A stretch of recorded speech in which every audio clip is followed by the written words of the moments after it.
o Senhor e muito digno de louvor. Na cidade do nosso Deus, seu santo monte, a alegria de toda a terra.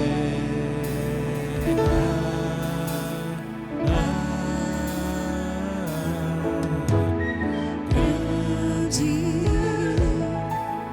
é o Senhor em que nós temos a vitória, que nos ajuda contra o inimigo. Por isso diante dele nos prostramos.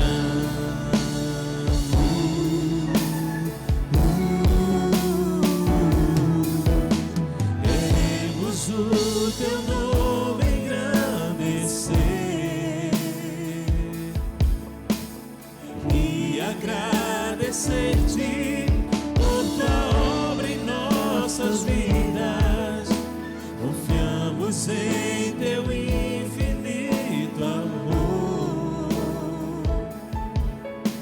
pois só tu és o Deus eterno sobre toda a terra e céu.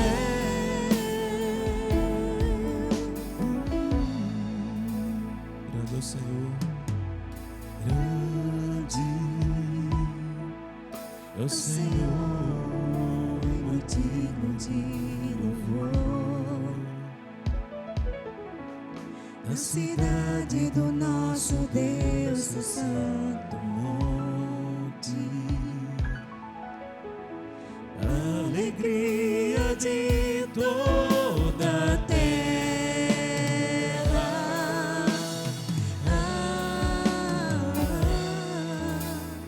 grande É o Senhor em que nós temos a vitória, que nos ajuda contra o inimigo. Por isso diante dele nos prostramos.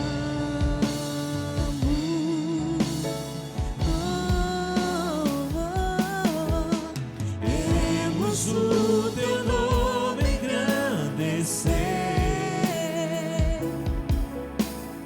e agradecer-te por tua obra em nossas vidas. Confiamos em teu infinito amor, pois só tu és o Deus eterno sobre toda a terra e céu.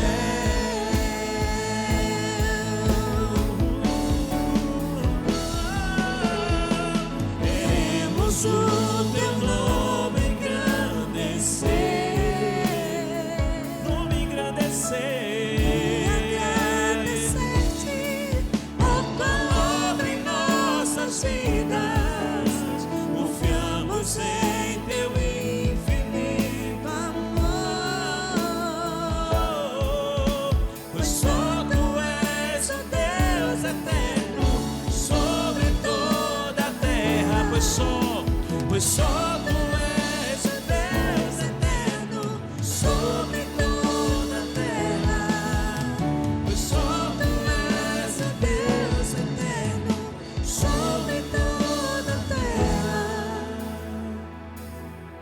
e céu.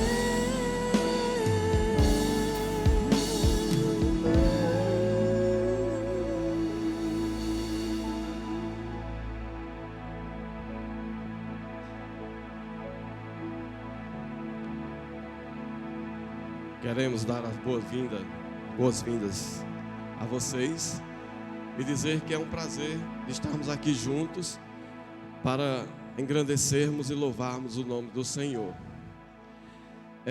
Nós estamos muito felizes, porque estamos voltando aos poucos à casa do Senhor. Graças a Deus a pandemia nos assustou, nos afastou um pouco um dos outros, mas eu acho que nós já temos a liberdade de olharmos um para o outro e talvez até nos levantarmos e falar com o outro, talvez dar aquele abraço que nunca mais demos, né? Pegar na mão, desejar uma boa, aquela koinonia que sempre teve. Eu vou pedir para que a equipe de louvor estivesse cantando louvor e a gente estivesse voltando novamente àquelas práticas gostosas que tínhamos antes, né?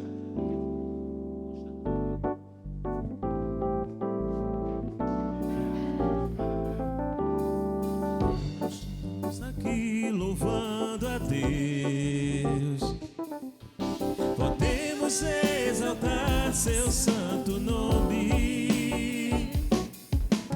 Tempo para isso, tempo para louvarmos a Deus, num só amor, num só Espírito. Tempo para isso, tempo para louvarmos a Deus, num só amor, num só Espírito. Vamos estarmos aqui louvando a Deus, podemos exaltar seu santo nome. Tempo para isso, tempo para louvarmos a Deus, num só amor, num só Espírito. Tempo para isso, tempo para louvarmos a Deus, num só amor, num só Espírito. Deus, venha nos abençoar e que essa união nunca falte para nós. Deus, venha nos abençoar e que essa união nunca falte para nós. Amém.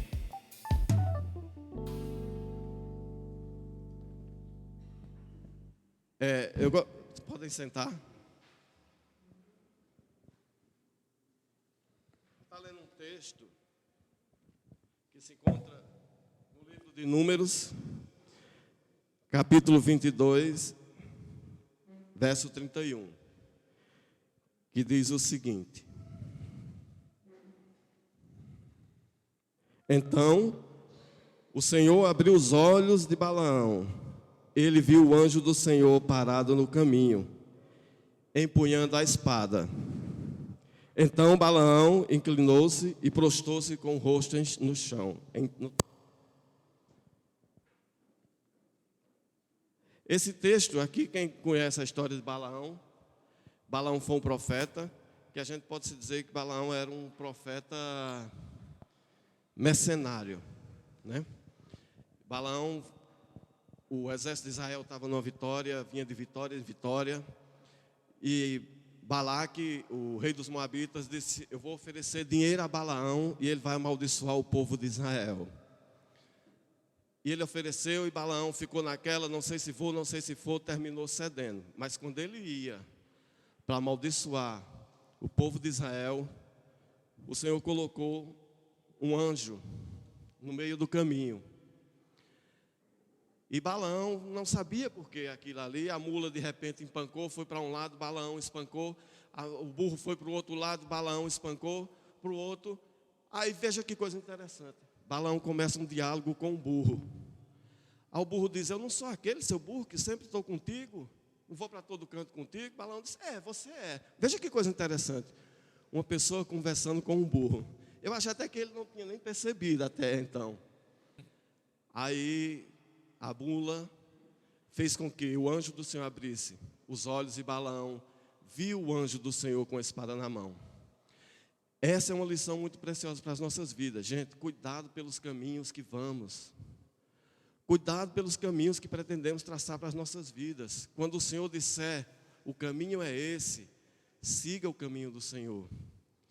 Balaão ia amaldiçoar o povo de Deus. E Deus disse: Balaão, ao invés disso, você vai abençoar o meu povo. E uma lição para as nossas vidas: nós não podemos ser amaldiçoados por ninguém. Deus não permite que ninguém te amaldiçoe. está na palavra de Deus. E nós estamos aqui pela fé e cremos na palavra de Deus. Que o Senhor endireite os nossos caminhos, que o Senhor possa abrir os nossos olhos e vermos os caminhos errados que estamos traçando para as nossas vidas. E que o anjo do Senhor não venha desembaiar a espada contra nós, mas nós possamos ver que o Senhor cuida de nós. Fiquemos de pé.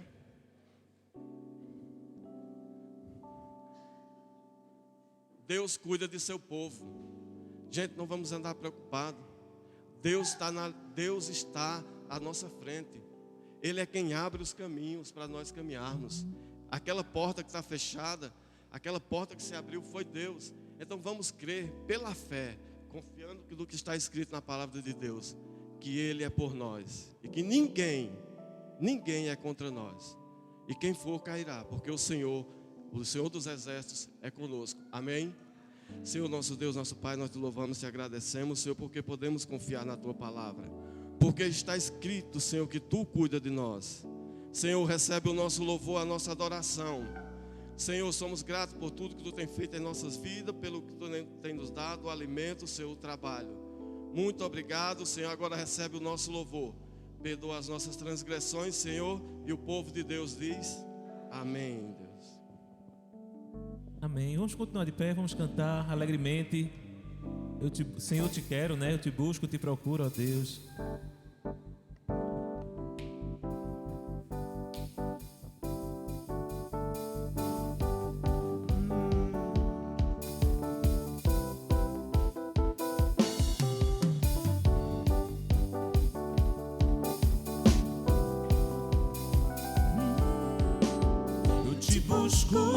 Te procuro, ó Deus. No silêncio tu estás. Eu te busco, toda hora espero em ti. Revela-te a mim, conhecer-te eu quero mais. Senhor, te quero.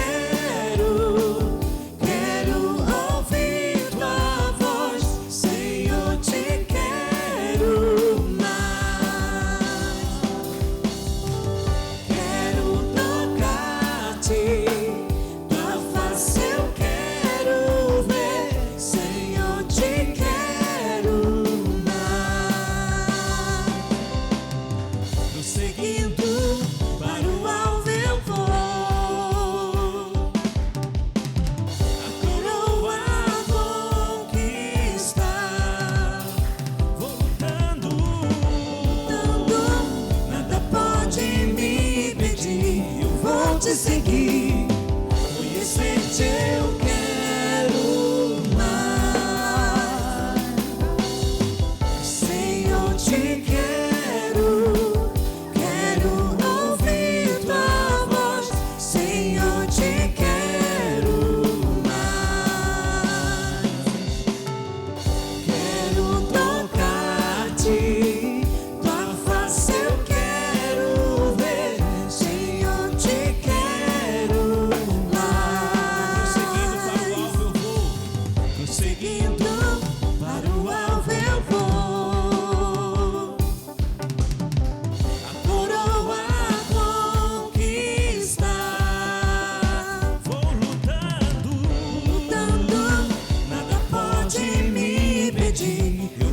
Seguir, conhecer-te eu quero mais. Senhor, te quero, quero ouvir tua voz. Senhor, te quero mais. Quero tocar-te, tua face eu quero ver. Senhor, te quero. Vamos ouvir a igreja cantando. Senhor, te quero. Senhor, te quero. Quero ouvir tua voz. Quero mais. Quero tocar-te. Tua face eu quero ver. Senhor, te quero mais.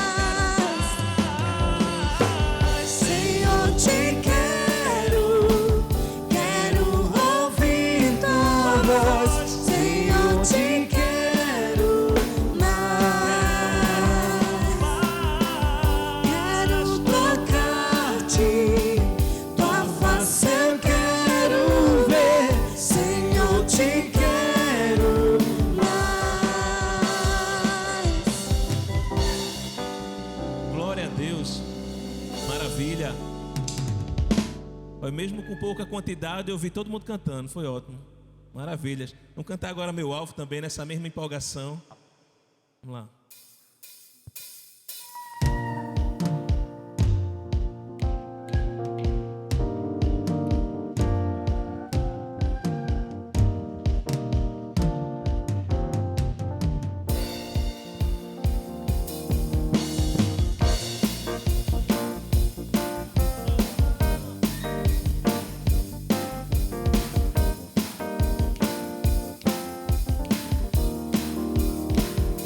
Estou subindo para o lugar mais alto.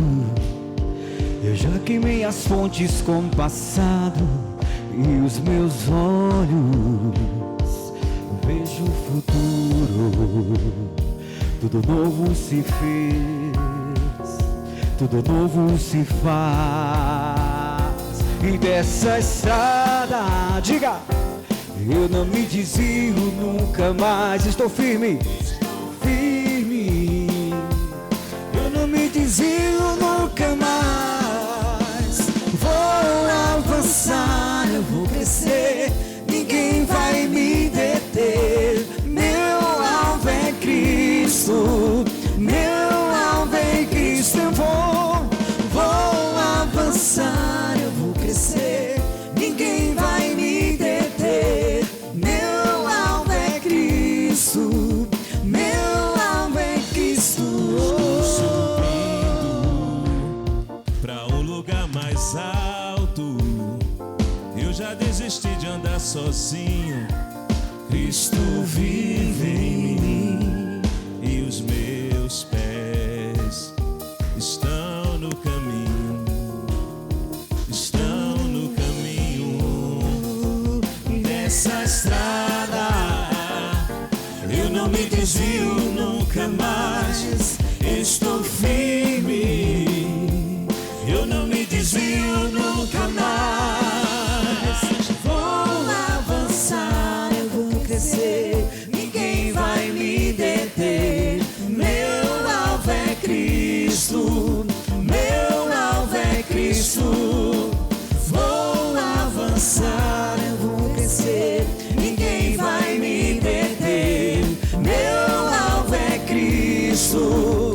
Meu alvo é Cristo. A igreja, vou avançar, eu vou crescer. Ninguém vai me deter.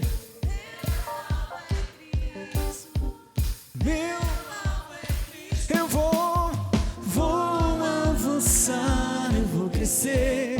Ninguém vai me deter. Meu alvo é Cristo. Meu alvo é Cristo.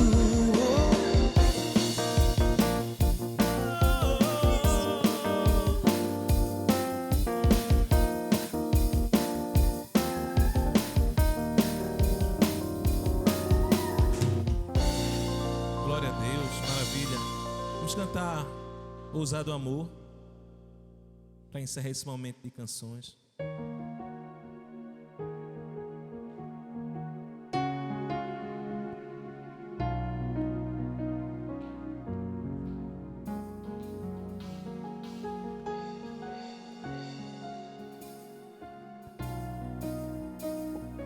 Vamos juntos, antes de eu falar.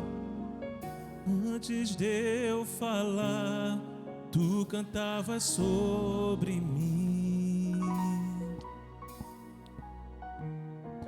Tu tens sido tão, tão bom pra mim. Antes de eu respirar, antes de eu respirar, tocasse tua vida em mim. Tu tens sido tão bom pra mim. Tu tens sido tão, tão bom pra mim.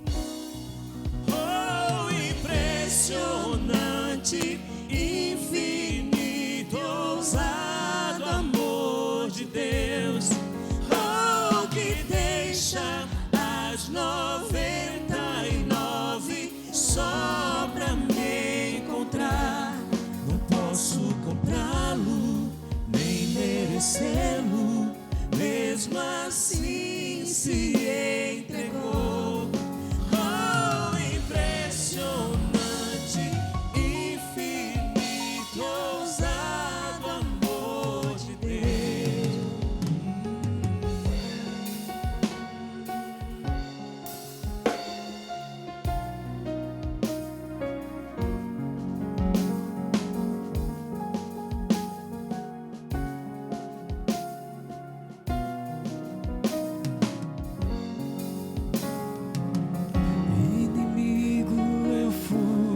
mas teu amor lutou por mim. Tu tens sido tão, tão bom pra mim. Não tinha valor, mas tu pagou por mim. Tu tens sido tão bom, tu tens sido tão, tão bom pra mim. Oh, impressionante, infinito e ousado amor de Deus. Oh, que deixa as 99 só pra me encontrar. Não posso comprá-lo, nem merecê-lo, mesmo assim se entregou. Oh, impressionante, infinito, ousado amor de Deus.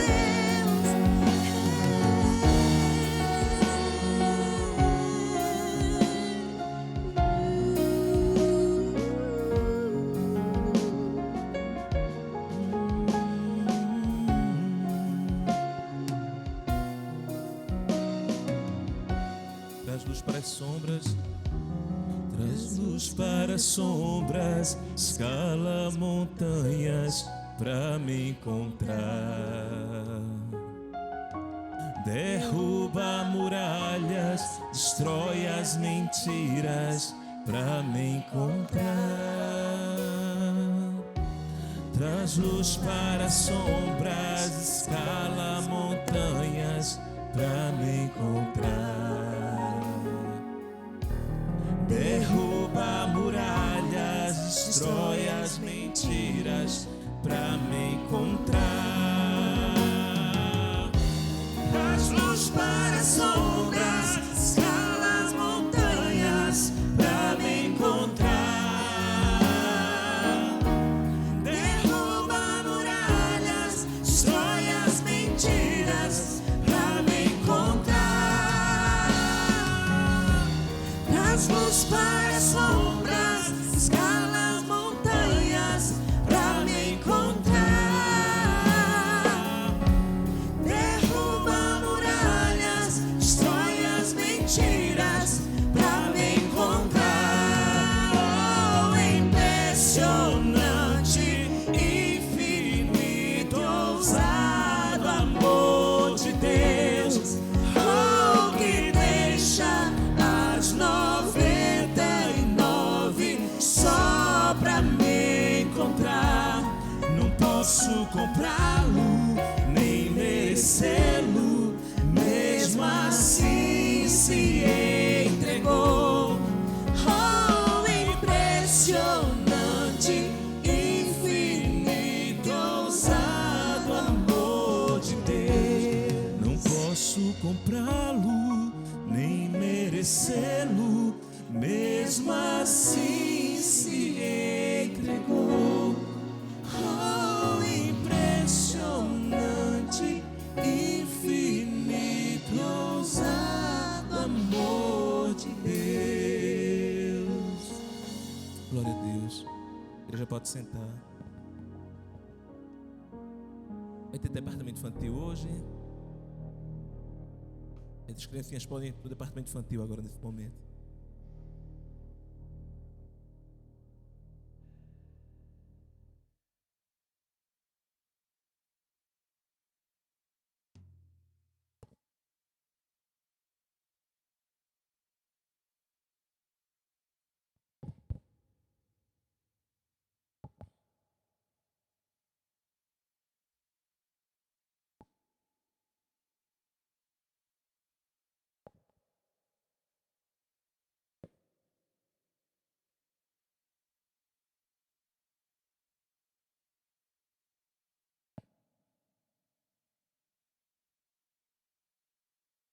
Boa noite mais uma vez, né? Estou com a incumbência hoje de falar sobre Cristo, falar sobre a Bíblia, falar sobre Deus para vocês. É a segunda vez que me dá essa incumbência Então é sinal que a primeira não foi tão ruim, né? Deu para passar, sinal que pediram para eu conversar hoje novamente. E queria conversar com vocês sobre um texto que para mim é a referência do Evangelho. É um fragmento do Sermão do Monte, né? Para mim a essência do Evangelho está dentro do Sermão do Monte, lá em Mateus. Obrigado, Silviane.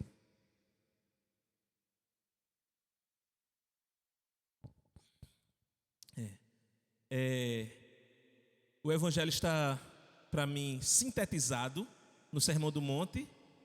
É uma sinopse do Evangelho. E aí eu queria trazer essa reflexão sobre uma parte do Sermão do Monte, o começo da mensagem de Cristo, que são as bem-aventuranças. E aí a nossa fala de hoje tem esse título, A Felicidade do Discípulo. E eu queria que vocês me acompanhassem nessa história, nesse enredo, nessa lógica. Não pretendo aqui hoje trazer conclusões definitivas, ou uma forma de interpretar a Bíblia que se encerre nela mesma. Não é essa a intenção. A intenção hoje é trazer um ponto de vista que eu acredito que é uma leitura bíblica do Sermão do Monte. Ok? Mas pode ter outras interpretações também do que eu vou falar hoje aqui. E se tudo bem, sem nenhum problema, né? Então vamos lá. O texto, eu vou fazer o seguinte, eu vou pedir para, não sei se Maedra poderia orar aqui e ler o texto de Mateus 5, do versículo... do versículo 1, né, até acho que é o 12, ou é o 13.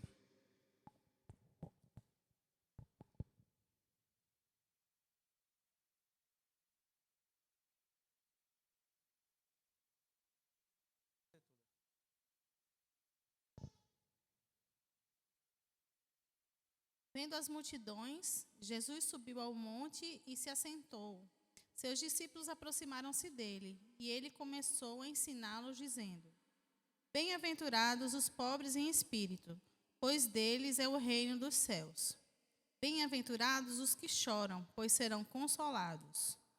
Bem-aventurados os humildes, pois eles receberão a terra por herança. Bem-aventurados os que têm fome e sede de justiça, pois serão satisfeitos. Bem-aventurados os misericordiosos, pois obterão misericórdia. Bem-aventurados os puros de coração, pois verão a Deus. Bem-aventurados os pacificadores, pois serão chamados filhos de Deus. Bem-aventurados os perseguidos por causa da justiça, pois deles é o reino dos céus. Bem-aventurados serão vocês quando por minha causa os insultarem, os perseguirem e levantarem todo tipo de calúnia contra vocês. Alegre-se e regozijem-se, porque grande é a sua recompensa nos céus, pois da mesma forma perseguiram os profetas que viveram antes de vocês. Pai, eu quero te agradecer, Senhor, por essa noite e especialmente quero te pedir pela vida de Berg, que possa estar usando a sua vida para transmitir a tua palavra, que ele possa ser instrumento teu nesse momento, Pai. Fica também com os nossos corações como terra boa para receber a tua palavra. É isso que eu te peço em nome de Jesus. Amém. Amém. E que eu também seja terra boa nesta noite para receber também a palavra do Espírito Santo. Amém. O título da mensagem é A Felicidade do Discípulo, porque as bem-aventuranças são traduzidas como felicidade, né? Felizes os pobres de espírito. E aí, tá comigo, né? Tá vendo? Eu já ia pedir para vocês passarem. Eu queria, antes de qualquer coisa, introduzir, dizendo que hoje eu quero falar sobre o reino de Deus. E eu quero falar que o reino de Deus já começou. O reino de Deus está entre nós. E as bem-aventuranças, a felicidade, são características que nós, servos de Deus, discípulos do reino, temos. Ou somos, melhor ainda. Nós somos felizes quando somos pobres de espíritos, mansos, quando choramos. E eu quero falar que isso não tem a ver com algo que você tem, mas algo que você é. Hoje meu objetivo vai ser falar sobre características da identidade de quem é um súdito desse reino. Ok? Não é sobre algo que você demonstra. Assim, você demonstra mansidão quando está... Não, Eu quero falar sobre quem é manso, sobre quem é pobre de espírito e o que é que significa isso na perspectiva bíblica. Eu quero falar sobre essa visão do reino e do reino que já está entre nós, porque esse reino é eterno. Ele existe desde sempre e sempre existirá. Então eu quero falar do presente. Outra coisa que eu quero traduzir aqui é que eu vou estar trabalhando com vocês uma ética. E como assim? A palavra ética significa morada. Vem da ideia de um lugar de onde você olha o mundo. E eu quero falar qual é a ética desse reino. Como é que esse reino olha para as circunstâncias e para o mundo. Eu quero falar sobre essa forma de ser e essa forma de ver e de entender as coisas. É sobre essa ética que eu queria falar. Se nós tivéssemos uma lei do reino, uma moral do reino, essa moral deveria refletir essa ética. Essa ética é como o reino deve existir e deve ser, e como nós devemos ser dentro desse reino. Então eu quero falar sobre essa forma de olhar para o mundo e entender o que está acontecendo e olhar para a gente. Então eu quero falar sobre uma ética, quando eu estiver falando das bem-aventuranças. Outra coisa, muita gente se aproximou de Jesus nesse texto. Tinha uma multidão para ouvir essas histórias, né? Mas nem todos estavam ali para realmente entender como é ser participante do reino. Então eu queria convocar vocês a não ser multidão e ser discípulos. Os discípulos são integrantes do reino de Deus. Eu queria te convidar para ser um integrante do reino, para ser um promotor do reino que já começou, que deve existir entre nós e a partir de nós. Então, a ideia é que nós sejamos discípulos. Quando eu fiz o slide, eu fiz na minha casa, e quando eu trouxe para cá, é outro sistema operacional, e aí desconfigurou algumas coisas, tá? Ali, aquela frase que está dentro da figura, né? É assim, não é uma pregação escatológica. Deixa eu explicar isso aqui. Esse texto fala de coisas no futuro, né? Felizes os que choram, porque serão consolados. Felizes os mansos, porque herdarão a terra. Eu não quero aqui falar do céu. Essa mensagem pode ser feita também nessa perspectiva. Mas eu quero falar do agora. Felizes são os que choram, porque serão consolados agora, hoje. O reino de Deus já está entre nós. Não vim aqui para trazer uma discussão sobre o futuro, sobre o céu. Eu vim aqui fazer uma discussão sobre o eterno. E o eterno já existe. O eterno sempre existiu. O eterno sempre existirá. Então, o que eu vou falar sobre ser manso, chorar e ser consolado e ver a Deus, ou ser saciado, eu quero falar sobre o que vai acontecer agora. Quando você for manso, você herdará a terra. Quando você for pobre de espírito, o reino dos céus é seu. Então eu quero falar do presente, não estou aqui falando da eternidade. A eternidade ou do céu. O céu é consequência do agora. O céu é continuidade do agora. O reino de Deus já começou. Amém? E a igreja de Cristo promove o reino de Deus na terra. Ou deveria promover, né? Então vamos lá. Antes de eu entrar em cada versículo, meu objetivo hoje então, gente, é entrar em cada versículo. Só que antes de eu entrar em cada versículo, eu quero explicar o que é que eu estou chamando de felicidade. Certo? Felizes são os pobres de espírito. Mas que felicidade é essa? Felizes os que choram. Que felicidade? Como assim eu sou feliz porque eu choro? Então eu quero, antes de qualquer coisa, explicar qual é o conceito de felicidade que eu enxergo ao ler esse texto. Certo? É engraçado felicidade ser sinônimo de aventura, né? Bem-aventurado, ou seja, tem uma boa aventura e a felicidade, e o sinônimo é felicidade. Como assim, né? Deixa eu explicar algo para vocês. A gente pode viver uma vida não vivida, uma vida indiferente, uma vida deprimida, uma vida simplesmente indo trabalhar e voltando para casa, indo trabalhar e voltando para casa, uma vida não vivida. E quando você tiver que resgatar a sua vida, você vai pensar assim: eu não vivi. Eu fui morto vivo. Jesus promete uma vida abundante, uma vida bem vivida, uma boa aventura. E quando eu falar de felicidade aqui, eu estou falando de um estado de que eu vou olhar para a minha vida e dizer, poxa, viveria de novo. Essa vida que eu vivi, viveria ela infinitas vezes, porque eu sou feliz. A minha aventura é boa. Não estou falando que a aventura da gente aqui na Terra é uma aventura só com coisas boas. Não, eu até botei um desenho ali de um pessoal fazendo rapel, eu nunca faria, eu acho, né? Não ficaria pendurado em montanha, que eu morro de medo de altura. Mas eu acredito que quem faz essas coisas de escalada, ou de rapel, ou de bungee jump, sei lá o quê, deve ter sensações ruins, momentos ruins no meio do caminho, um calo na mão, né? Mas o contexto é de que valeu a pena essa vida. E eu quero falar sobre essa felicidade do contexto geral, desse estado de espírito assim, não, a vida vale a pena ser vivida. Em Cristo vale a pena viver a vida, porque a vida em Cristo ela é abundante. Não vou pregar aqui essa coisa de que o crente está pagando penitência, não concordo com essa visão. Que a nossa vida é triste, amargurada e devemos pagar penitência para herdar o céu. Não concordo com isso.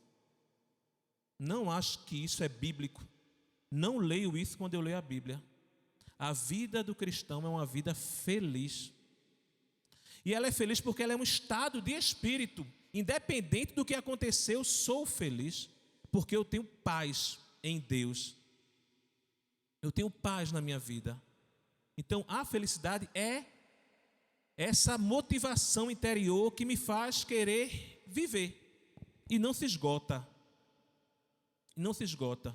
Então o que eu estou chamando de felicidade aqui é essa pulsão para viver. E ela é perene, ela é eterna. Ela não acaba. Ela permanece. E ela me deixa tranquilo de que eu estou vivendo da maneira correta. De como eu devo viver. Que eu estou vivendo em Cristo. Porque não há outra forma de viver se não for em Cristo. Então a felicidade que eu estou falando é um estado de espírito, é uma paz interior e é uma convicção. Eu sou feliz. Eu não estou feliz. Eu sou feliz. Eu sou bem-aventurado. Minha vida vale a pena porque ela é vivida em Cristo. Porque ela é vivida em Deus. Então, é desse bem-aventurado que eu estou falando aqui. Minha vida é uma boa aventura. Porque eu estou em Cristo. Eu sou em Cristo. Eu só existo em Cristo. E por isso é muito bom viver. É sobre isso que eu quero falar. Não estou falando de um momento de prazer, ou de uma onda de alegria, ou de uma música que a gente canta aqui e fica feliz. Senhor, te quero. Não estou falando dessa alegria, ou dessa felicidade. Estou falando de uma felicidade que é um estado de espírito. E nisso a gente pode dizer, eu sou bem-aventurado, eu sou feliz. E aí, agora vem os enigmas de Cristo. Ele começa a falar, felizes os pobres de espírito, felizes os mansos. E isso fica algo meio aberto assim. Então, mas o que é ser pobre de espírito? Que choro é que é feliz? Quem é manso? E aí, meu objetivo hoje aqui é isso, é conversar com vocês sobre quem é pobre de espírito e o que significa que o reino de Deus é deles.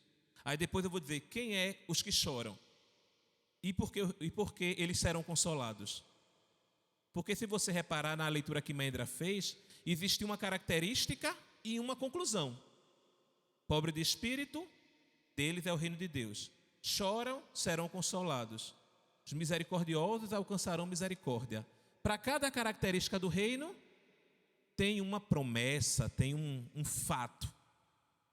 E meu objetivo é esse aqui. Então eu vou... Ficou pequenininha a letra ali, mas é porque desconfigurou. Eu vou começar do começo. A primeira bem-aventurança, o primeiro sinal de felicidade, as primeiras pessoas felizes são os pobres de espírito. É estranho isso, né? Porque Jesus poderia dizer os ricos espiritualmente falando, né? Os ricos em espírito. E Jesus falou os pobres em espírito. E deles é o reino de Deus. Ficou mais sério ainda. Porque eu estou dizendo que o reino de Deus é... Eu não, né? Jesus. é dos pobres em espírito, ou dos pobres de espírito. Eu queria falar sobre essa pobreza de espírito, que significa isso.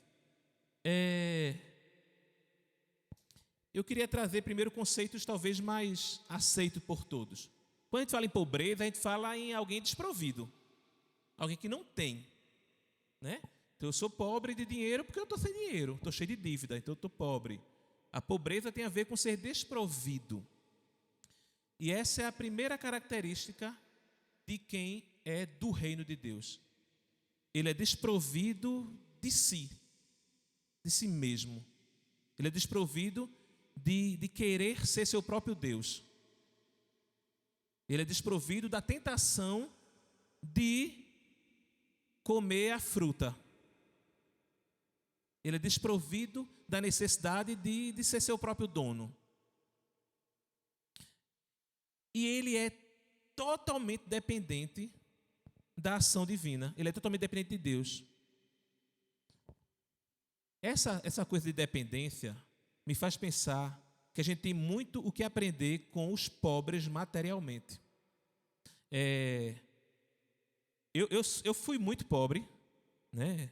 Numa família de 5, com um pai aposentado, família de 7, né? Se você contar. Então eu fui muito pobre, não tinha condições materiais. E eu aprendi muito com a pobreza. Às vezes, Lília briga comigo porque eu fico pedindo as coisas, né? Silvia diz que eu tenho espírito de mendigo, né, Silvia? Que espírito de mendigo que só faz pedir? Deixa eu explicar uma coisa aqui para vocês sobre o meu espírito de mendigo. É uma coisa que eu aprendi com a pobreza e depois eu aprendi que é algo cristão, que é algo do reino. Sabe por que os pobres, os maltrapilhos, os malamanhados foram aquelas pessoas que mais entenderam a pregação de Cristo? Porque eles não tinham nada para dar. Eles eram inúteis. O sentimento de inutilidade, de não ter nada para dar, é o primeiro passo para você entender o Evangelho. Você é inútil para Deus. Você não tem nada para dar para Deus. Você entendeu? Deus não precisa de você. Não precisa de você. Você precisa entender isso, porque quem entende isso, entende a graça. Entende que não é merecedor de nada, porque não tem como comprar. Não tem como pagar. Você não tem nada para dar para Deus. Aí eu vou ali trabalhar para Deus. Não, você não vai trabalhar para Deus. Você vai se relacionar com Deus na obra dele. Isso é uma graça para você. Isso é uma dádiva dele para você. Deus não precisa que você trabalhe para ele. Se você não for, as pedras clamarão. Ele não precisa de você. Primeira coisa que você precisa entender é o que os pobres entenderam. Eu não tenho nada para dar. Eu sou inútil. E essas pessoas entenderam a graça de Cristo. As pessoas que iam atrás de Jesus, a maioria eram pobres. Os ricos entenderam menos. Porque quando a gente tem dinheiro, a gente pensa que pode comprar as coisas. O Evangelho não é comprável. Não há nada que você possa fazer para merecer Cristo ou para comprar. Não posso. A gente acabou de cantar isso aqui. Não posso comprá-lo nem merecê-lo. Mesmo assim, esqueci até a letra agora. Se entregou. Eu fico pensando na ovelha que se perdeu. Tem uma canção que eu gosto muito, de um cantor chamado Estênio Márcios. Ele fala assim: ela é fraca e tola, quis sair do aprisco, mas ele a estima, ele gosta dela, ele ama ela, ele tem estima por ela. O mérito não está na ovelha, o mérito está no pastor. O mérito não está na ovelha.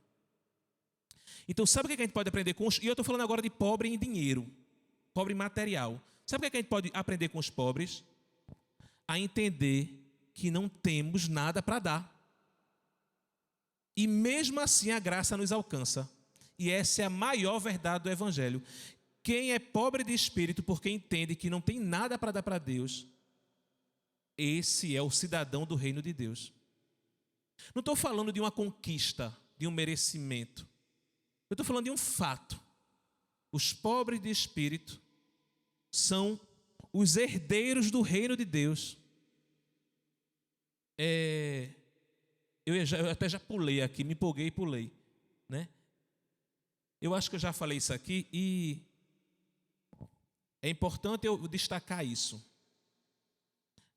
Os maltrapilhos, os malamanhados, os pobres entenderam melhor o Evangelho, porque eles sabiam que era puramente uma questão de graça.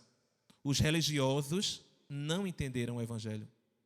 Os religiosos não entenderam Cristo porque eles achavam que poderiam dar algo a Deus, conquistar algo de Deus através dos seus comportamentos.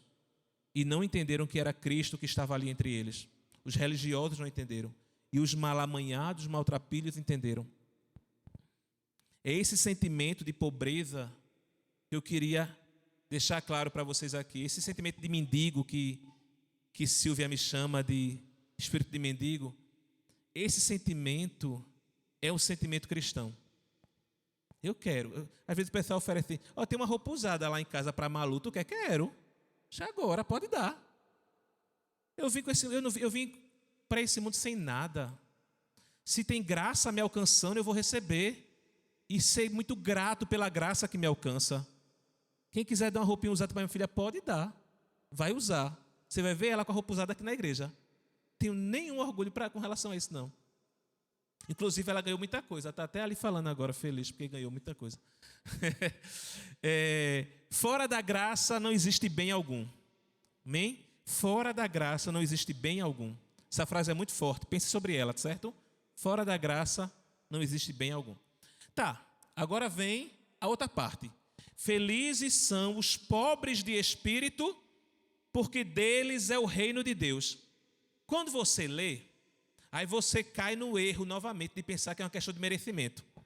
Felizes são os bichinhos dos pobres, porque foram tão bichinhos, tão pobrezinhos, que agora merecem o reino de Deus, porque pagaram uma penitência na terra. Foi o que eu falei no começo, o reino de Deus já começou. Eu estou dizendo que felizes são os pobres de espírito, porque eles são naturalmente os participantes do reino de Deus. Eu estou falando de uma questão nacional. Eu não sou brasileiro porque eu nasci no Brasil. O pobre de espírito é do reino. Entende? É uma questão de pertencimento. Não é uma questão de ingresso para entrar no reino. Não tem nada a ver com ingresso. O pobre de espírito é aquele que pertence ao reino. E tem uma coisa. Nenhuma outra bem-aventurança é capaz de existir se você não for pobre de espírito. Por isso que ela é a primeira. Tem que ser pobre de espírito para chorar, ser manso, ter sede de justiça. Porque você se esvazia de você e você é cheio de Cristo. Paulo dizia, já não vivo mais eu, mas Cristo vive em mim. E a vida que agora vivo na fé do Filho de Deus.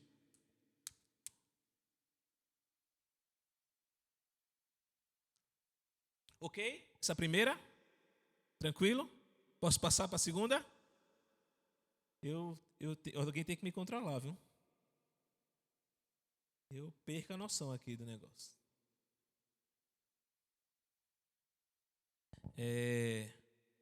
Outro problema agora para a gente resolver. Felizes os que choram, porque serão consolados.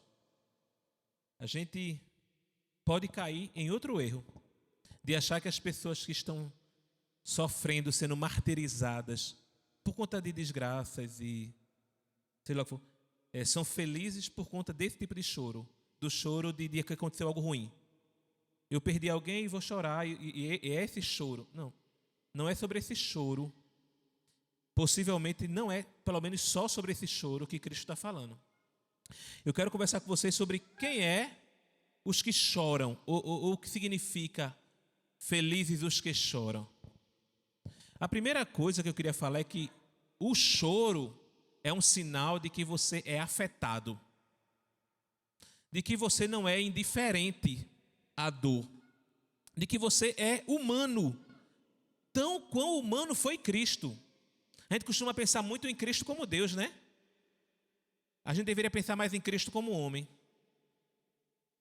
Cristo foi 100% humano e 100% divino. Ele não foi meio humano, não. Inclusive, Cristo disse que nós poderíamos fazer coisas maiores do que as que ele fez. Não sou eu que estou dizendo isso, não. Cristo foi 100% humano. E Cristo foi afetado pelo seu ambiente, pelo seu meio. E Cristo chorou nessa afetação com o seu meio. E é isso que eu quero trazer. O choro é sinal de humanidade. O choro é sinal de que você é afetado, de que você tem sensibilidade.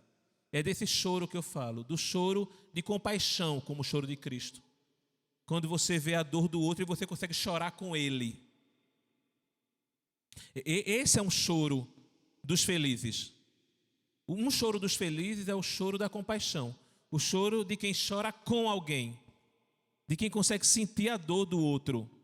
Essa é uma característica do reino. O choro da compaixão. Mas esse não é, inclusive, eu até botei ali, né, semelhança com Cristo e os profetas. A gente tem, inclusive, um profeta que é conhecido como profeta chorão, né? Que é Jeremias, né? Que a gente fala, tem um livro, Lamentações de Jeremias, que é um livro sobre as lágrimas aí do nosso profeta Jeremias. Pois é, eu estou falando do choro que te assemelha a Cristo e aos profetas. O choro que te faz igual a Cristo e igual aos profetas. É desse choro que eu estou falando. Do choro que te assemelha. Desse choro também, de Malu ali, que é o choro da vida. Eu até coloquei, não foi aí que eu coloquei não. Eu falo daqui a pouco. Eu quero falar de outro choro. O choro da confissão. O choro da contrição. O choro do arrependimento. Sabe por que esse choro é um choro de quem é feliz? Porque o choro da confissão é o choro de quem se sente abraçado. É o choro de quem se sente acolhido. É o choro de quem se sente perdoado. Por isso que esse choro é o choro de alguém feliz. Porque é o choro do retorno, do encontro com aquele que você tinha se afastado. O choro do arrependimento, o choro da confissão, é o choro de que você voltou para casa. É o choro do abraço do pai e do filho pródigo. É o choro do filho pródigo abraçando o pai. Esse é o choro que é o choro do feliz. E eu queria falar de um terceiro choro, que é um choro do feliz. Eu tenho uma série que eu assisti faz muito tempo. Não tem nada a ver com o evangelho não, tá? Mas eu vou falar, que é Lost. Todo mundo já viu falar de Lost, né? Uma galera que cai de um avião, e fica numa ilha lá perdido. Eu vou estragar o final, tá? Aí no final, eles descobrem qual era a verdade de tudo que eles estavam vivendo. E eles caem, todos eles caem num choro. Todo mundo que vai descobrindo a verdade cai num choro. Mas não é um choro de tristeza. É um choro do encontro com a verdade. É o choro da constatação de algo. E eu queria falar desse choro. Quem encontra a verdade, encontra a Cristo. E esse choro, o choro da constatação de um encontro com Deus, é um choro dos felizes. Porque ter um encontro com a verdade é emocionante. E a verdade não é uma coisa, a verdade é uma pessoa. Tá? E conhecereis a verdade, né? Está muito na moda falar esse versículo, né? Mas falam de maneira muito errada esse versículo, né? E conhecereis a verdade e a verdade vos libertará. A verdade não é uma frase, uma afirmação. A verdade é alguém, Cristo é a verdade. E o encontro com a verdade é de grande emoção. Né? É uma constatação de Deus ali. Mas aí vem a segunda parte do versículo. Os que choram serão consolados. Né? Os que choram serão consolados. Novamente eu quero dizer, não estou aqui pregando sobre o futuro, nem pregando sobre o céu. Estou pregando sobre o reino de Deus que já começou. E sabe, Jesus quando disse que ia aos céus, ele disse que ia mandar o Consolador.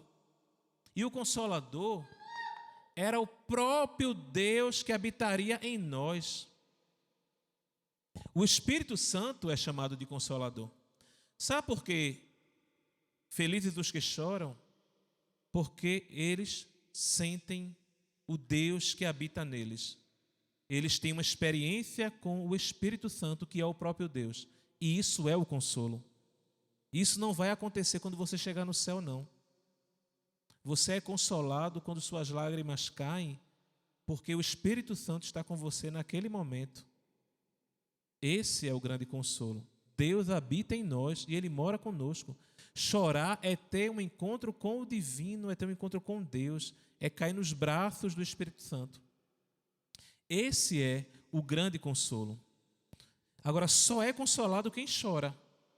Só é consolado quem sente. Só é consolado quem é afetado. Se você é indiferente, você não tem como chorar, porque você não é afetado. Se você não chora, você não vai ser consolado.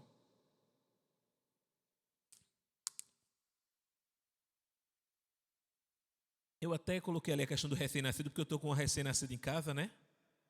E o choro do recém-nascido também é algo muito engraçado. Porque o choro do recém-nascido, diferente muitas vezes do adulto que chora, é um choro pela vida. Se ele não chorar, ele não é atendido e ele morre, né? Então, é sobre esse choro, o choro da vida, o choro de ser feliz em viver e de querer viver mais. É o choro de quem encontrou o Consolador, é o choro de quem quer vida, de quem gosta da vida, de quem gosta do viver. Esse é o choro do bebê. O choro do bebê é o choro de quem quer viver. É o choro de quem não desistiu da vida. É sobre esse choro que eu estou falando. Tem um versículo lá em Romanos que fala que o Espírito intercede por nós com gemidos inexprimíveis porque não sabemos como orar.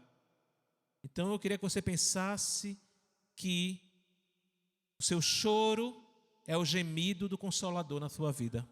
Amém? Amém? A gente agora que está na segunda, viu? Falei dos pobres de espírito e dos que choram, né? Aí falta um monte ainda. Vamos ver o que é que dá para hoje. Os mansos. Outro enigma para a gente. Por que os mansos herdarão a terra? E eu estou falando aqui de pobre de espírito. Estou falando aqui dos que choram. E eu estou falando aqui da mesma pessoa. Não é assim não. Maendra é pobre de espírito, eu choro e Paulinho é manso. Não. O cidadão do reino, ele é pobre de espírito, ele chora e ele é manso.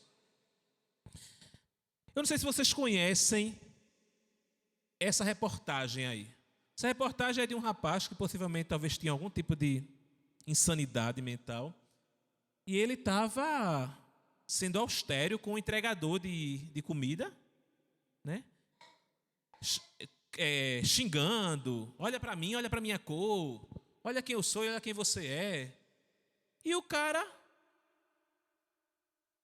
tranquilo, deixando aquele cara lá despejar o seu ódio, o seu rancor. Olha a cara dele ali, ó.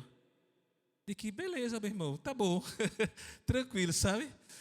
Estava ali na boa. Cara, eu queria falar um pouco sobre que mansidão Jesus está falando. Né? De que mansidão Jesus está falando. Eu queria falar um pouco sobre isso. Sabe qual é a grande característica do manso?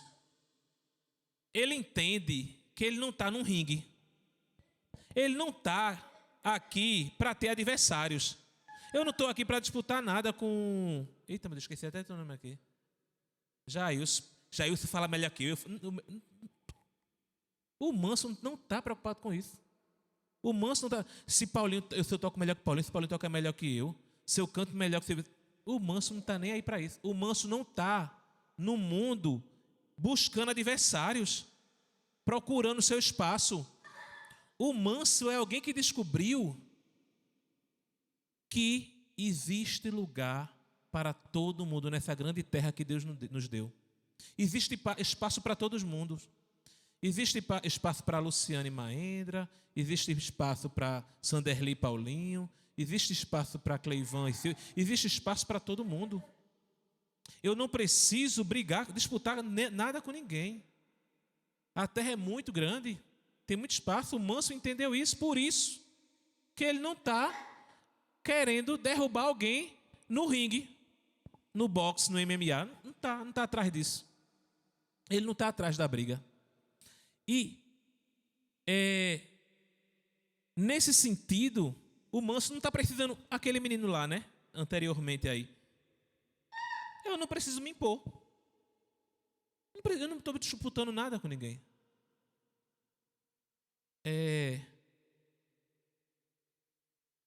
Você pode dizer assim, Berg, mas você entra em conflito. Entro. Entra em conflito. E a gente também tem que ter cuidado com uma visão deturpada da mansidão. Eu não estou falando que mansidão é passividade. Eu estou falando que o manso entendeu que a luta dele não é contra a carne e o sangue. Que a luta dele é contra algo maior. Contra as forças infernais na terra. A luta dele é para estabelecer o reino de Deus na terra. É disso que eu estou falando. Eu não estou falando que o manso é alguém apático ou passivo. Não estou falando isso. Também não estou falando que o manso é alguém que fala doce. Alguém pode falar muito doce com um grau de agressividade gigantesco.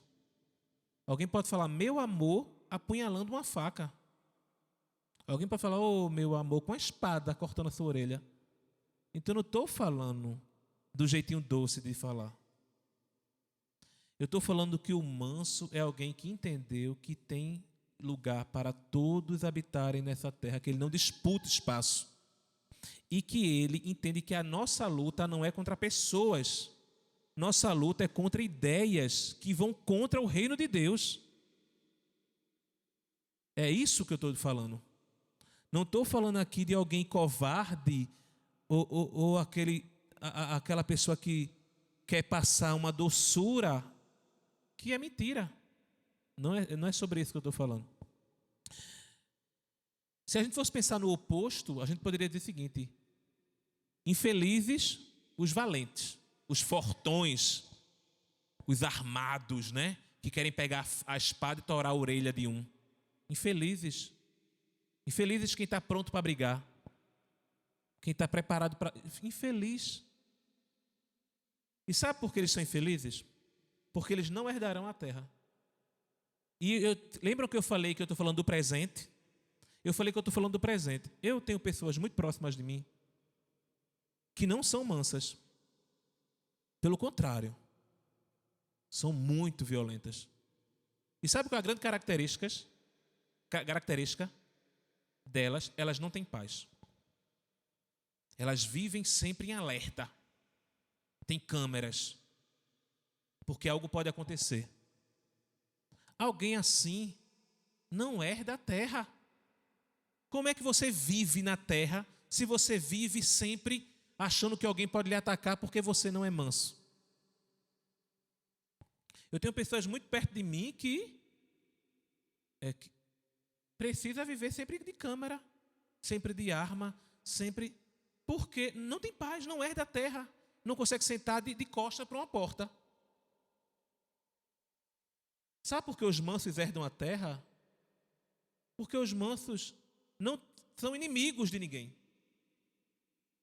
Então ele não precisa estar com medo, apavorado ou em luta constante.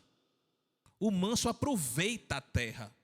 Aproveita agora, eu não estou falando do céu não. Estou falando da terra aqui mesmo. O manso herda a terra e o valente herda destroços. Sabe o que o valente herda depois de uma guerra? Destroços. Pessoas esfaceladas, pessoas que estão com ele só por medo, não são amigos.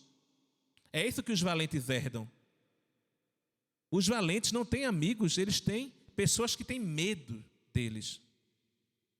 Os mansos têm amigos, eles herdam a terra, eles convivem na terra, eles terão proveito da terra, eles são felizes hoje, porque eles podem sentar de costa para a porta, porque não tem ninguém com uma faca para matá-lo ou com um revólver para matá-lo.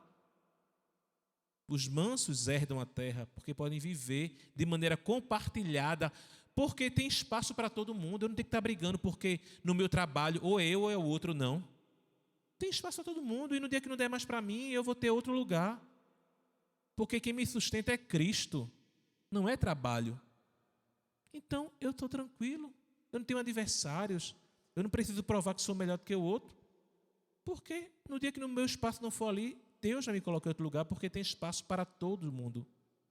O manso não está em briga, não está em disputa, e por isso ele herda a terra. Amém? Entendem isso? Ok? Meu tempo está acabando, e essa foi só o terceiro. Falei dos pobres de espírito, dos que choram e dos mansos. Eu vou falar de mais um, certo? Não vou falar dos 9, dos 8, 9. Vou falar de mais um.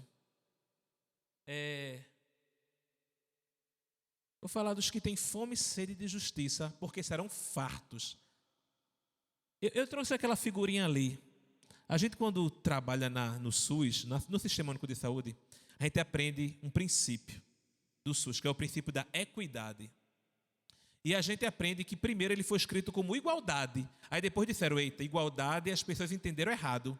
Vamos mudar, vamos falar equidade, porque quando botaram lá no SUS igualdade, as pessoas entenderam que nem entende aqui, ó. Nessa figurinha aqui, ó. Todo mundo recebeu um caixote para ver o jogo. Isso não é igualdade? É. Mas essa igualdade é injusta. Então lá no SUS, a gente hoje não trabalha mais com a ideia de igualdade para que ninguém entenda dessa forma. A gente trabalha com a ideia de equidade. E na equidade a gente entende que as diferenças precisam ser tratadas de maneiras diferentes. Os iguais, tratados de maneiras iguais, e os diferentes, tratados de maneiras diferentes. É ou não é mais justo assim? Questão de justiça. A igualdade, ou a equidade, falando melhor, promove justiça. E é sobre fome e sede de justiça que eu quero falar agora. Mas eu queria que a gente agora ampliasse a perspectiva de justiça para a perspectiva do reino de Deus. Que justiça Jesus está falando? Eu queria falar um pouco sobre isso e vai ter um pouco a ver com essa ideia de igualdade aqui, de equidade. Vamos lá. A primeira coisa que eu queria que a gente entendesse é por que Jesus usou o termo fome e sede. Sabe uma coisa interessante? Você não vai buscar segurança, você não vai buscar amigos, se você não tiver minimamente satisfeitas suas necessidades básicas. E quais são as necessidades básicas? Fome, sede e sono. Se isso não tiver minimamente satisfeito, você não vai buscar um teto. Porque o teto pode esperar. A sede e a fome não podem esperar. Fome e sede é algo vital, é algo visceral, é algo fisiológico, é algo que lhe mata. A fome e sede é a primeira necessidade do homem. Se a gente fosse fazer uma pirâmide das nossas necessidades, a base é fome, sede e sono. Depois eu penso em teto, depois eu penso em amigo, depois eu penso em casamento. Fome, sede e sono é primeiro. Eu não tenho como correr para outra coisa sem isso. Aí veja a palavra de Jesus. Felizes os que têm fome e sede de justiça.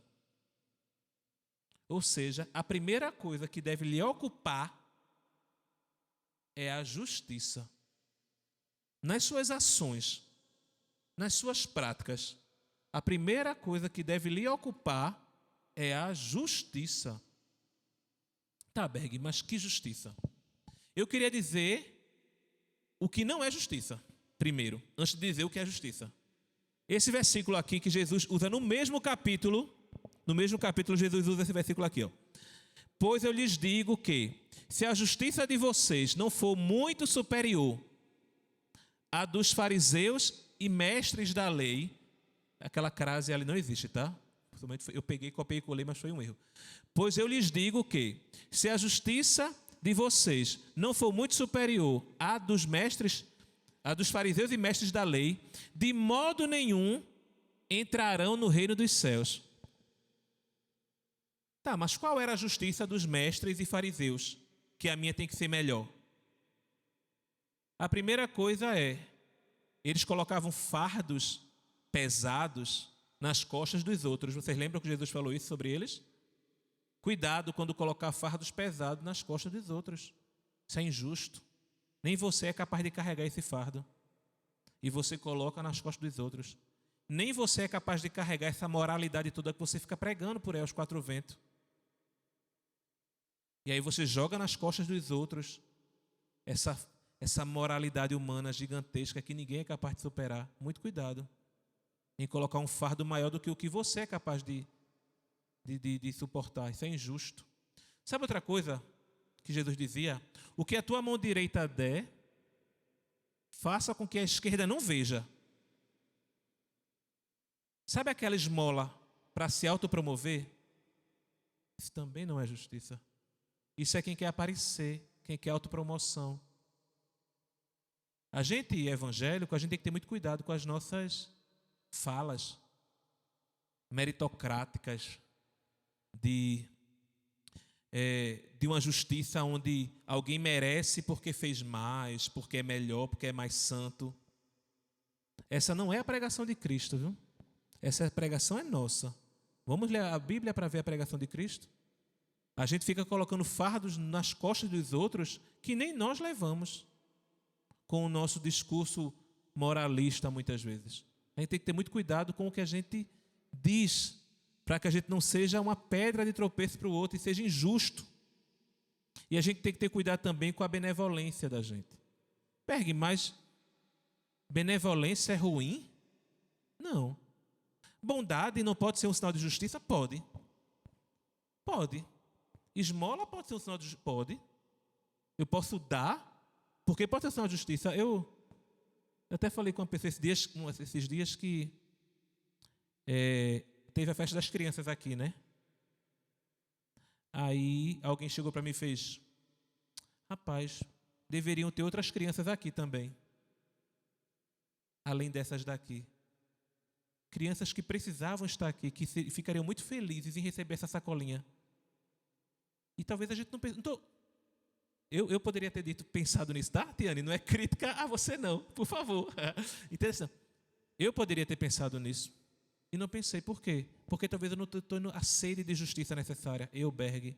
Porque eu poderia ter dito: Tiane, que tal a gente pegar uma van e levar uns 20 meninos de alguma comunidade aqui de Arco Verde também para a festa do Dia das Crianças? Mas eu não pensei.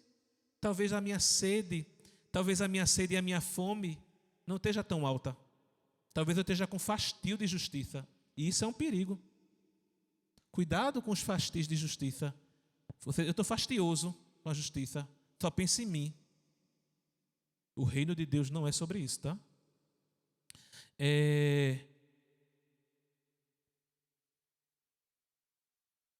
Então, tá, Berg, mas até agora então você falou pouco do que é então ser justo.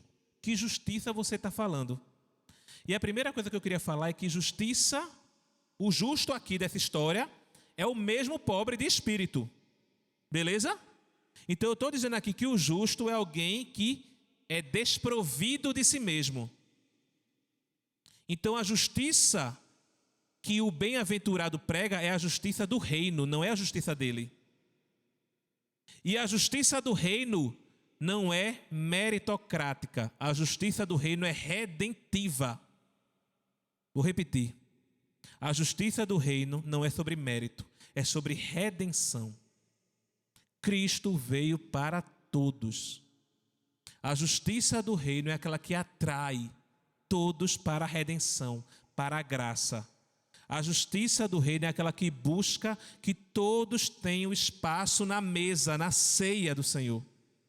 E não aquela que exclui. Fulano não, porque fulano é pobre, porque fulano é preto, porque fulano é gay, porque fulano é... Esse não é o seu papel, meu irmão. Esse papel aí é de Cristo. O seu papel é ser redenção para todos. O seu papel é ser canal de graça para todos e qualquer um. E você não é melhor que ninguém, porque você primeiramente é um pobre de espírito, desprovido de tudo. Você é o mendigo que entendeu isso pela graça de Deus e está aberto para a graça. E sabe o que é justiça? é você atrair outros para essa graça que foi o grande presente que você recebeu. Isso é justiça. Justiça é apresentar a redenção para todos e não ficar só para você.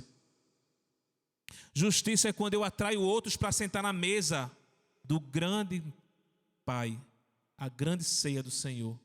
Isso é justiça. E aí, não tem a ver com méritos pessoais, de alguém ora melhor, alguém canta melhor, alguém lê mais a Bíblia, alguém é mais certinho, não tem a ver com isso. Tem a ver com a graça de Deus sobre você. É redenção, é graça. Não tem a ver com seus esforços. Tem a ver com Cristo. Sempre foi sobre Cristo. Nunca foi sobre você. E você tem que entender isso. É sobre Cristo. E aí, nesse sentido, eu não posso falar de justiça sem pensar nas minhas relações, sem pensar nos outros que me rodeiam, sem pensar nas coisas que eu vejo fora.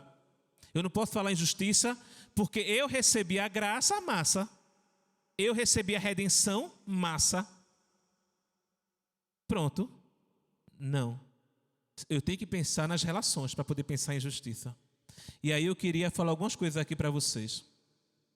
Como é que eu posso me sentir saciado pela justiça diante de alguns números como esses aí? Vejam só. Eu vou falar sobre renda, salário, poder aquisitivo. Beleza? Dinheiro para comprar as coisas, para viajar, para fazer o que quiser. Estou falando sobre dinheiro aqui. Ó. Os 10 mais ricos no Brasil ganham quase 60% da renda nacional total. Os 10%. Se você pegasse se a população brasileira fosse 100 pessoas, 10 tem mais dinheiro do que 59. Então, um dado nosso aqui do nosso país, de agora. Ainda sobre dinheiro, os 50 mais pobres ganham 20 vezes menos que os 10% mais ricos. E eu estava falando em renda. Agora vai piorar, que eu vou falar sobre patrimônio. Patrimônio é renda acumulada. Casa, carro, moto, prédio. Patrimônio. Renda parada, patrimônio. A metade mais pobre do Brasil, vê que loucura isso. Pega os 50 de baixo. 50 de baixo. Possui menos de 1% da riqueza do país. Isso é injusto. Isso é injusto. E o Filho de Deus deve se inconformar com isso. Isso é injusto. Justiça, se é só para mim, está errado. Justiça tem a ver com relação. O 1% mais rico possui quase metade da fortuna patrimonial brasileira. 1% mais rico possui metade do patrimônio do Brasil. É errado, é injusto. Se você não sente vontade de lutar contra isso, tem alguma coisa errada com você. Você está fora do propósito do reino. Você não tem fome e sede de justiça. Ah, mas eu estou falando da justiça divina, Berg. E quem foi que disse que Jesus não se preocupa com pessoas com fome? Então a gente conhece Cristos diferentes. Agora vem uma questão. Por que os que têm fome e sede de justiça serão fartos, se a gente só vê as coisas piorarem? Quando é que eu vou ser farto, Berg? Eu tenho fome e sede de justiça. Eu luto, eu busco dividir minha renda, eu ajudo pessoas, eu luto pela independência, eu pago estudo de fulano, eu luto por justiça. Aí não falo para ninguém, eu luto por justiça social. Mas eu nunca consigo ser saciado. Eu só vejo a desgraceira aumentar. Quando é que eu vou ser farto? Quando é que essa promessa de Jesus vai se cumprir? É difícil explicar isso, mas eu vou tentar, beleza? Vou tentar explicar isso da forma que eu entendi. Eu vou primeiro ler uma frase de um livro que me ajudou muito nessa fala de hoje aqui.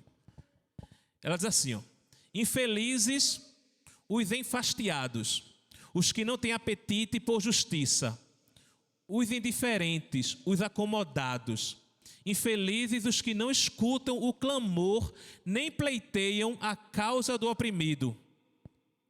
Felizes os esfomeados, os insaciáveis, que nunca se fartam de nutrir-se da justiça divina. Sabe qual é a saciedade que eu tenho? É porque quando eu luto por justiça, quando eu tenho sede de justiça, Deus está em mim. E essa é a minha saciedade. Não é que você vai ver o fim da injustiça. Você vai ser saciado pela presença de Deus em você, por ser indignado com a injustiça, por ter fome e sede de justiça. A saciedade de quem continua alimentado pela fome e sede de justiça. Entende isso? Eu estou saciado pela minha fome e pela minha sede de justiça, porque eu estou saciado de Deus em mim, que é inconformado com o que a gente fez com esse mundo. Entendem isso? Deus é inconformado com o que a gente fez nesse mundo, e a igreja é promotora do reino de Deus. Aqui, agora. Não é no céu não, agora, hoje. Hoje. A pregação é sobre hoje. Sobre justiça social. E é essa a minha saciedade, de saber que eu estou com Deus, que eu sou do reino, que eu sou de Deus, e por isso, eternamente, eu tenho sede e fome de justiça, porque Deus está em mim e me dá essa sede e essa fome de justiça. A gente tem um problema, eu cheguei só na metade. Aí se foi bonzinho, aí quem sabe a gente continua depois, né? Se não prestou, a gente para por aqui. Mas tem outras coisas aqui, ó. Faltam os misericordiosos, faltam os limpos de coração, faltam os pacificadores e faltam os perseguidos. Não dá tempo. Acabou. Então eu queria concluir com as 4 que eu falei, os 5 que eu falei, não lembro mais. Primeiro dizer que não estou falando aqui de interpretações fechadas. Berg, eu não concordo com essa interpretação que você deu para os que choram de consolo. Tudo bem. Foi o que eu senti de Deus, que o Espírito me revelou. Mas não estou aqui querendo dizer que só existe essa forma de interpretar ou de ler a palavra. Não. Você pode ter outras interpretações e tudo bem. A gente até enriquece com isso. Queria concluir dizendo que o reino não é sobre o futuro. É sobre o eterno. E o eterno já começou. O reino de Deus já está entre nós. O reino de Deus já está aqui agora. E nós somos os promotores do reino de Deus na terra. Eu queria dizer então que ser feliz, ser bem-aventurado, é ser pobre de espírito, é ser manso, é chorar, é ter fome e sede de justiça. E isso não é uma questão de características que eu tenho, que eu faço. É o que eu sou. Eu sou pobre de espírito. Eu sou manso, eu sou um chorão e eu sou alguém que tem fome e sede de justiça. Não é sobre o que eu digo, é sobre quem eu sou. É sobre uma questão de identidade. É sobre algo que se é, e isso basta. Ser é o que basta. O que você diz, não. Às vezes o que você faz também não basta. Agora o que você é, isso basta, e Deus conhece o seu coração. Eu queria que vocês conhecessem um teólogo brasileiro. A gente importa muita coisa, né? A gente também tem pastores de fora, né? A gente importa muita coisa estrangeira, mas eu queria dar uma dica. Leiam também coisas nossas. Queria apresentar para vocês um teólogo cearense, se eu não me engano, nordestino, chamado Carlos Queiroz. E ele escreveu esse livro aí, ó. Ser é o bastante. E ele faz uma leitura de todo o Sermão do Monte. Nosso aqui, da nossa gente, da nossa terra. Um grande teólogo. Ele faz uma leitura de todo o Sermão do Monte. Vale a pena conhecer. Essas minhas falas se baseiam muito em muitas coisas que eu li dele. Certo? E entendam, o que vale a pena é ser. Mais do que o que você diz e mais do que o que você faz. Ser discípulo, ser do reino. E isso basta. Amém? Amém. Vamos cantar, né? Vamos, Silviane.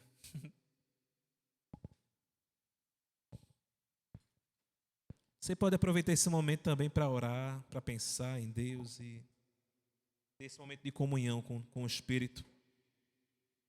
É uma música que a gente cantou, acho que só uma vez aqui, então talvez você não conheça, mas aí vale a pena pensar um pouco sobre ela.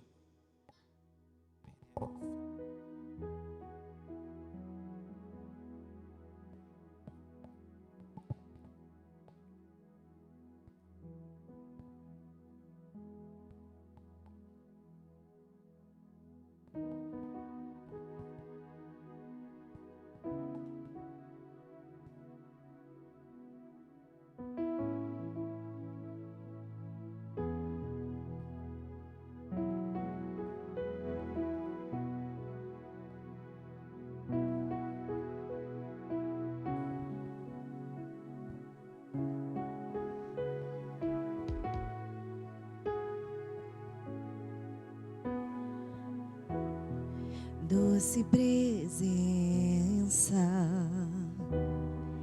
és meu abrigo, meu protetor, em ti confio. Mesmo sem ver, eu posso crer que tua promessa está de pé, irá se cumprir. Quem sou eu para questionar um Deus fiel? Tu és Deus e tua palavra está de pé.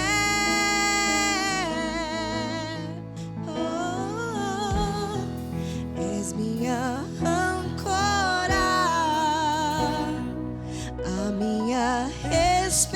esperança, em que minha fé firmada está. Eu não temerei, eu não temerei. És minha âncora, a minha esperança, em que minha fé firmada está. Eu não temerei, eu não temerei.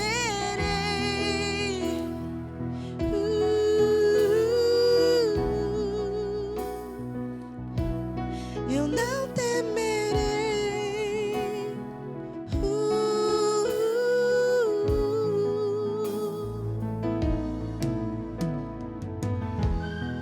Doce presença, és meu abrigo,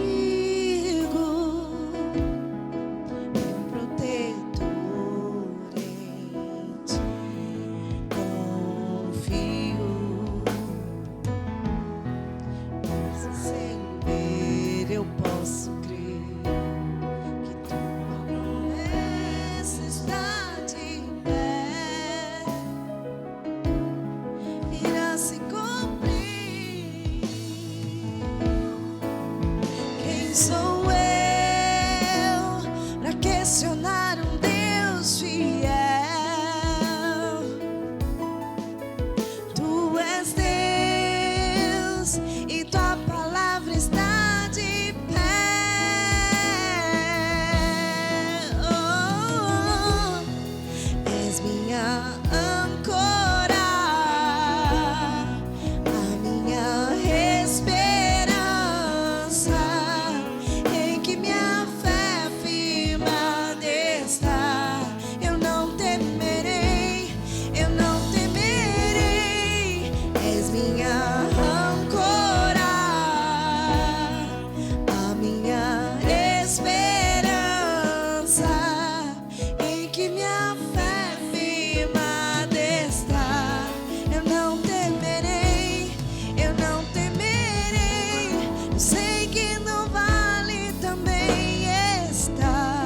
E sobre o bravo mar me ensine a caminhar. Tu és o quarto homem na fornalha. Tu és o meu Deus que não falha. Sei que no vale também está. E sobre o bravo mar me ensine a caminhar. Tu és o quarto homem na fornalha.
aviso.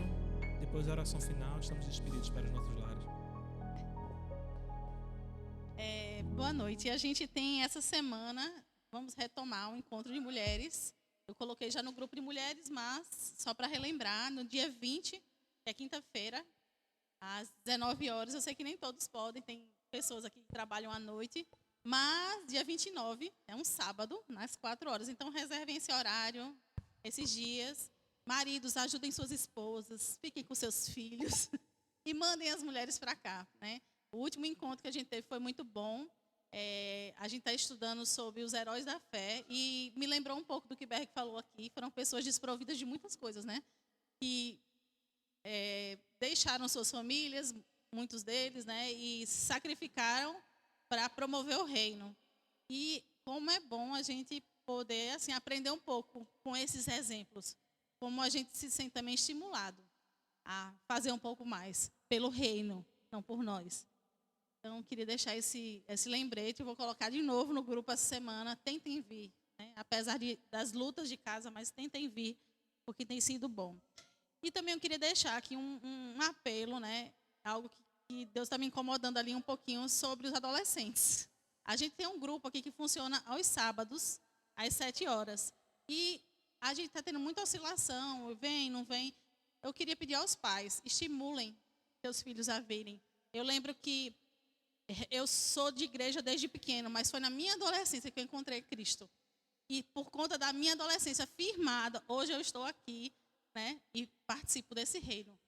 Então, venham, assim, ajudem a eles estarem aqui, porque são momentos realmente de crescimento para eles, de comunhão, de amizades saudáveis, de aprender coisas boas, de estar num ambiente bom, enfim. Eu senti o desejo de falar sobre isso e vamos orar. Obrigada, Senhor, pela Tua palavra que é viva, que renova, que lembra, que ensina, que incomoda. Obrigada, Senhor, porque Tu és um Deus vivo e verdadeiro e a Tua palavra está aí para nos ensinar. Abençoa a nossa semana, Senhor. Abençoa cada um que está aqui. Aqueles que estão em viagem, que estão retornando para Arco Verde, e Tu possa nos dar uma boa semana, um bom descanso amanhã para quem estiver em feriado. E que Tu possa, Senhor, estar conosco, nos relembrando a Tua palavra, nos relembrando, né, de Te buscar, de buscar realmente com fome e sede, Pai. Abençoa as nossas vidas, abençoa as nossas famílias, abençoa a nossa semana. É isso que eu Te peço, em nome de Jesus. Amém.